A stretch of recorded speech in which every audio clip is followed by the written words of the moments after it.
Bienvenue à cette dévotion matinale. Alors que nous plongeons dans la richesse de la parole de Dieu, nous vous invitons à considérer de soutenir cette émission. Votre générosité est essentielle pour nous aider à développer différentes ressources de formation pour apprendre et grandir comme disciples de Jésus. Merci d'être une bénédiction pour ce ministère. Que Dieu vous garde. Bonjour tout le monde, bienvenue à cette nouvelle dévotion matinale en ce beau début de mois de novembre, pluvieux et sombre le matin. Un 1er novembre, tristounet ce matin. Alors. Pas tristounet, juste noir. Juste noir. On est rendu au chapitre 2, verset 11 de notre série de petites dévotions matinales sur l'Épître aux Éphésiens. Et on va commencer à lire au verset 11, évidemment. Patrice, est-ce qu'on a parlé du verset 10? Est-ce qu'on a parlé du verset 10? Je pense que non, mon amour. Ben écoute, commençons au verset 10. Au verset 9, on avait « Ce n'est point par les œuvres afin que personne ne se glorifie ». Et ça, on en a parlé. Oui. On a parlé que le salut ne dépendait pas des œuvres. Nullement, aucun endroit dans la parole de Dieu est présenté un salut par les œuvres. C'est toujours, même obtenir la justice par les œuvres, c'est toujours par la foi. Même Abraham, lorsqu'il a cru à la promesse, cela lui fut imputé à justice, afin que personne ne se glorifie. Et là, on a « Car nous sommes son ouvrage ayant été créés en Jésus-Christ, pour de bonnes œuvres que Dieu a préparées d'avance afin que nous les pratiquions. » Je pense qu'on avait commencé à en parler, mais je ne suis pas certaine. Et je voulais revenir peut-être sur une chose. Les bonnes œuvres que Dieu a préparées d'avance afin que nous les pratiquions. Quand tu lis la parole de Dieu et que ça te dit de prendre soin du pauvre, de prendre soin de l'orphelin, de ne pas refuser à celui qui te demande de l'aide, tous les principes, les valeurs qu'on dit chrétiennes aujourd'hui, eh bien, ce sont les bonnes œuvres qui ont été préparées d'avance afin que nous les pratiquions. Essaie pas de chercher. Pendant un moment, j'ai dit « c'est quoi la bonne œuvre que Dieu a préparée pour moi? » Cherche-la pas. Agis en fonction de ce que la parole de Dieu t'enseigne comme valeur. Je me rappelle quand les apôtres ont demandé à Jésus « Mais quand est-ce qu'on a donné un verre d'eau à quelqu'un? » Comme s'ils voulaient savoir à quel moment X dans leur vie, ce qu'ils ont fait était juste, était correct. Et Jésus va répondre, à toutes les fois que tu l'as fait, pour un des plus petits, c'est comme si tu le faisais pour moi. Exactement. Et je pense que cette idée-là change notre vision jour après jour. Parce que ça veut dire que tout ce qu'on fait chaque jour, à chaque fois qu'on prend soin, à chaque fois qu'on met en pratique la parole de Dieu, eh bien, on est en train de participer en Christ à ces bonnes œuvres que Dieu a préparées d'avance. Oui. Et ce qui est intéressant dans ce passage-là, c'est qu'on voit la distinction entre la part de Dieu et notre part à nous. Hein, la part de Dieu, c'est de nous avoir créés. Hein, nous sommes l'ouvrage de Dieu ayant été créé en Jésus-Christ. Alors, il faut savoir où on est créé. À quel moment est-ce qu'on est créé? On est créé quand on est en Jésus-Christ. Alors, comment est-ce qu'on devient? Comment est-ce qu'on est placé en Jésus-Christ? Mais alors, c'est par la foi. Donc, on croit, et une fois qu'on a cru, placé en Jésus-Christ, Dieu nous recrée. Dieu fait de nous une nouvelle création, un nouvel ouvrage. Comme on l'a vu au verset 5, il nous a rendus vivants avec Christ. C'est par la grâce que vous êtes sauvés. Exactement. Donc, et là, ça c'est la part de Dieu. Donc, notre part, croire, la part de Dieu, recréer, notre part, et préparer, et nous révéler des œuvres à faire dans la parole de Dieu, dans ce que Dieu dit des choses. Il nous a donné sa volonté. Maintenant, on doit pratiquer ces œuvres-là qu'il nous a demandé de faire. Alors, on voit, et Dieu, depuis la création, a préparé pour nous un salut, avait en tête ce salut-là en Jésus-Christ, avait en tête qu'il donnerait son Fils. Le moment venu, il enverrait son Fils pour que quiconque place sa foi en lui périsse pas, mais ait la vie éternelle. Et donc, Dieu a fait sa part. on doit faire la nôtre. Il fait sa part, nous faisons la nôtre. C'est pourquoi vous, autrefois, païens dans la chair, appelés incirconcis par ceux qu'on appelle circoncis et qui le sont en la chair par la main de l'homme, souvenez-vous que vous étiez en ce temps-là sans Christ, privés du droit de citer en Israël, étrangers aux alliances de la promesse, sans espérance et sans Dieu dans le monde. Mais maintenant, en Jésus-Christ, vous qui étiez jadis éloignés, vous avez été rapprochés par le sang de Christ. Et donc là, on voit l'essence, hein, Julie, on le dit souvent ailleurs, mais on ne l'a pas dit encore dans le texte ici, dans notre dévotion aux Éphésiens, sur l'Épître aux Éphésiens.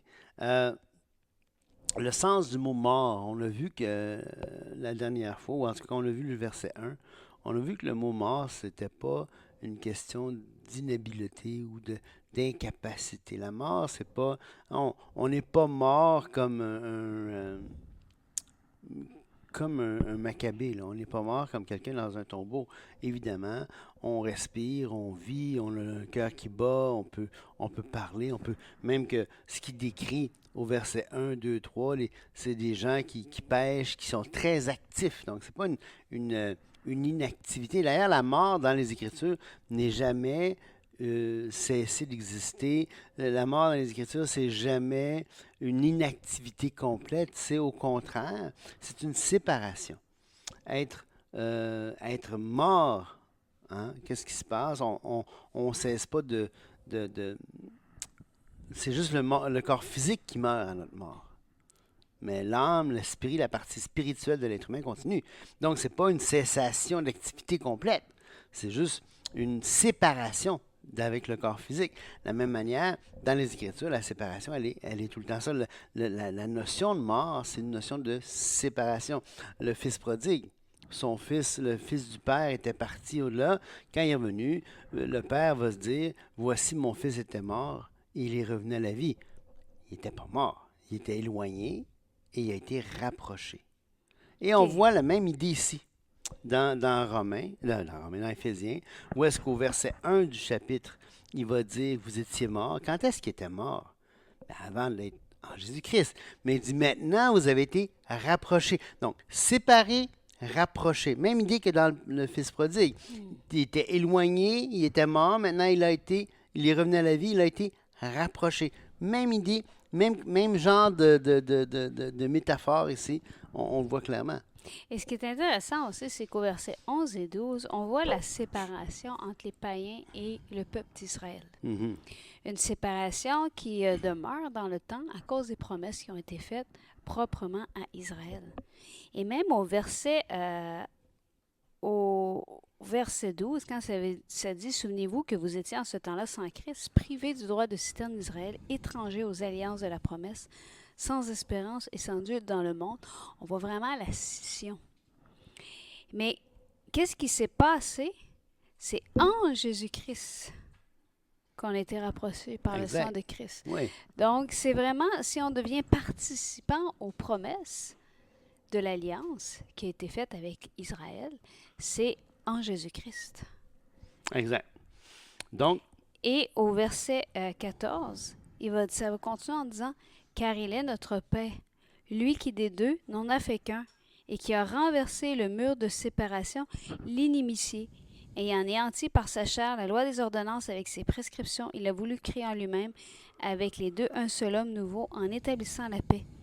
Et les réconcilier avec Dieu l'un et l'autre en un seul corps par la croix en détruisant par elle l'inimitié. » Et là, Patrick, je pense que c'est important de voir le car au début. Oui. Pour ne pas interpréter les deux à notre propre sauce. Exactement. De quoi parle-t-il lorsqu'il parle des deux qu'il n'en a fait qu'un? Bien, tu l'as dit, c'est Israël et les païens qui vont rapprocher. Évidemment, il y a des promesses dans l'Ancien Testament concernant les non-juifs qui allaient être subjugués ou sous le leadership d'Israël. Subjugués? Non, je pense que c'est vraiment pas ça. Qui vont se soumettre à Israël par choix. Placés sous, non pas, par choix oui et non. Là. C'était, les promesses c'était qu'Israël dominerait sur les nations. Bon gré, mal gré, Israël dominerait, ça faisait partie des promesses. Tandis qu'ici, C'est pas tout à fait ce que Paul dit, là. Il dit que les deux, il n'y a plus d'inimitié, il y a plus, et ailleurs, il va dire, il n'y a plus ni juif ni grec. Bien, il a renversé le mur de séparation. Il a renversé le mur de séparation, c'est ça. Donc, Et là, ce qui est intéressant, c'est comment il a renversé ce mur de séparation. Bien, au verset 16, il les a réconciliés avec Dieu l'un et l'autre en un seul corps. Pourquoi? Parce que si tu places ta confiance en Jésus-Christ, que tu sois païen ou que tu sois juif, eh bien, tu es placé en Jésus-Christ. oui, Donc, tu te retrouves dans le même corps, c'est ça. par la croix.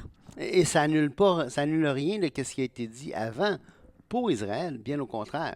Dans Romains, dans Romains 9 à 11, on voit très bien que les promesses, tout ça appartient encore à Israël, sont la chair. Donc, ce n'est pas une question de changer un en l'autre, mais c'est quelque chose de tout nouveau, hein? Une nouvelle réalité, un nouveau corps,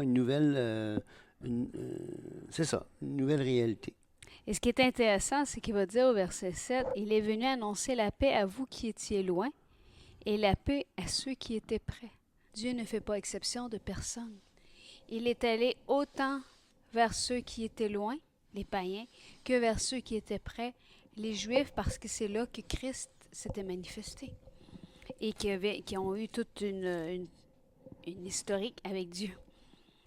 Et si on veut faire une application aujourd'hui de ce verset-là, on pourrait dire, Patrice, que peu importe où est-ce qu'on se trouve en ce moment dans notre relation avec Dieu, Oui, peu importe le mur de séparation qu'on a mis à cause de nos offenses, si on n'a pas placé notre confiance en Jésus-Christ, on est tous dans le même bateau. On est tous morts par nos offenses et par nos péchés. oui. Il y a le salaire du péché, c'est la mort, nous dit Romains. Il n'y a aucune exception de personne. Et regardez ce qui est extraordinaire, c'est qu'à partir du moment où tu places ta foi en Jésus-Christ, eh bien, il y a le mur d'inimitié est tombé. Et non seulement il est tombé, mais on est placé en Jésus-Christ et on devient héritier selon ses promesses. Et regardez ce qu'il dit au verset 18, « Car par lui, les uns et les autres, nous avons accès auprès du Père dans un même esprit. »